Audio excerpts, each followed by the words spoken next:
Question is, Hari sold a bicycle at 8% gain. Had it been sold for 75 more, the gain would have been 14%. Find the cost price of the cycle.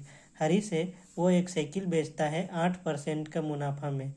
अगर वो cycle को जितना में बेचा था वो उसमें और 75 ज़्यादा लेता तो उसे 14% का गेन होता, 14% का प्रॉफिट होता, मुनाफा होता। Find the cost price of the cycle. तो इसमें हम सबसे पहले जो कॉस्ट प्राइस है उसे एक्स मान लेंगे। उसके बाद फिर 8% ऑफ एक्स निकालेंगे। तो 8% ऑफ एक्स निकालेंगे तो हमें गेन मिल जाएगा। फिर गेन को हम कॉस्ट प्राइस में प्लस कर देंगे। तो हमारा जो 8% गेन जो होगा उसे हम कॉस्ट प्राइस में प्लस कर देंगे अमाउंट को। तो हमारा पहला सेलिंग प्राइस निकल आएगा। फिर उसके बाद फिर हम दूसरा सेलिंग प्राइस निकालेंगे 14% गेन के साथ में। उसी तरह से 14% ऑफ एक्स उसे फिर एक्स में प्लस कर देंगे। तो हमें जो 14% का गेन होगा तो सेलिंग प्राइस जो रहेगा वो SP2 मिल जाएगा। तो दो इक्वेशन हमें मिल जाएंगे और फिर दो इक्वेशन को हम इसमें पुट कर देंगे। वो ऐसे पुट होगा कि अगर SP1 जो है उसमें 25 प्लस करने पे SP2 आता है, जैसे कि इसमें लिखा हुआ है कि 8% गेन के साथ में बेच रहा है और वो जितना में बेच रहा है उसमें और 75 प्लस करने के बाद उसे 14% में वो बेचेगा। मतलब पहला SP1 जो है वो उसमें 75 प्लस करने के बाद SP2 मिल रहा है। तो करते हैं वो जैसे मैंने बोला उसे सॉल्व करते हैं। Solution, let the cost price CP be x. अब यहाँ पे गेन निकालेंगे 8% गेन परसेंट। तो यहाँ पे लिखते हैं हम लोग गेन 8% गेन परसेंट। यहाँ पे हम लिख रहे हैं गेन परसेंट। गेन परसेंट जो है वो 8% है और जो गेन निकलेगा वो अमाउंट में निकलेगा। जैसे ये 75 एक अमाउंट है उसी तरह से वो एक अमाउंट में निकलेगा। तो ये होगा 8% ऑफ एक्स। एक्स जो है वो एक अमाउंट है, इसे हम अमाउंट का साइन दे देते हैं एक्स। तो ये एक अमाउंट है वो। तो 8/100 और परसेंटेज कैसे निकालते हो तो जानते ही हैं। तो ये हो जाएगा 8x/100। अब हम SP1 निकालेंगे, selling price at 8% gain percent में। सेलिंग प्राइस SP1 इसे मान लेते हैं 8%। तो हम यहाँ पे CP प्लस गेन करने वाले हैं। तो CP तो हमने माना है x, तो x प्लस गेन जो है 8x/100। अब हमारा निकल आया है SP1 निकल आया है 8% में।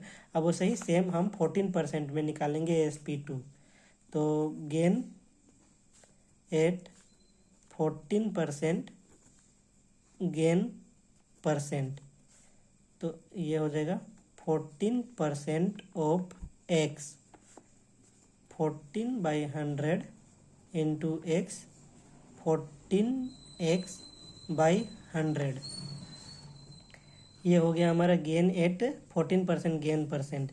अब हम सेलिंग प्राइस निकालेंगे एट 14% में। सेलिंग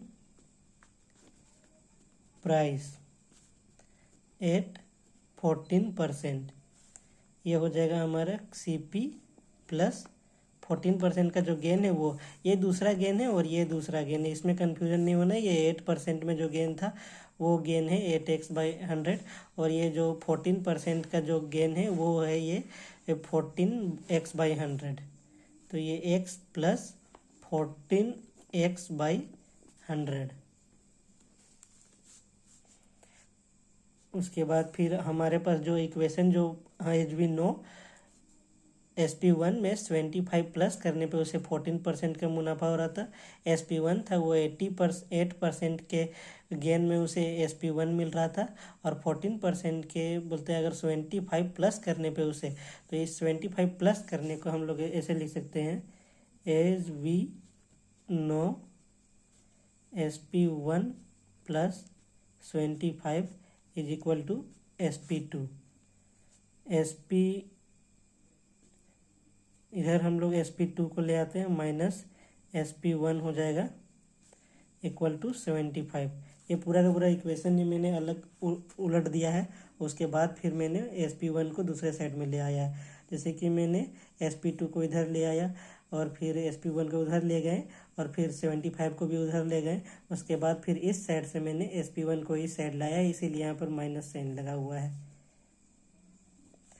और उसके बाद फिर हम यहाँ पे जो SP1 है उसका वैल्यू और SP2 जो है उसका वैल्यू यहाँ पर पुट करेंगे।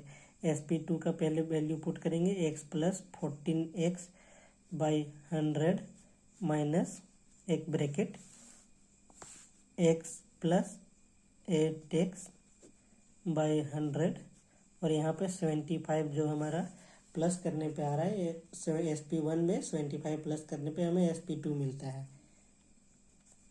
तो यहाँ x plus 14x/100 minus x minus 8x/100 is equal to 75।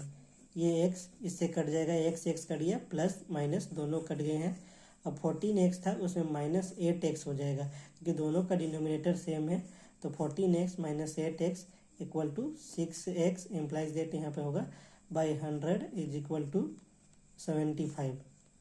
x को हम लोग इधर रख लेते हैं और 75 में इंटू 100/6।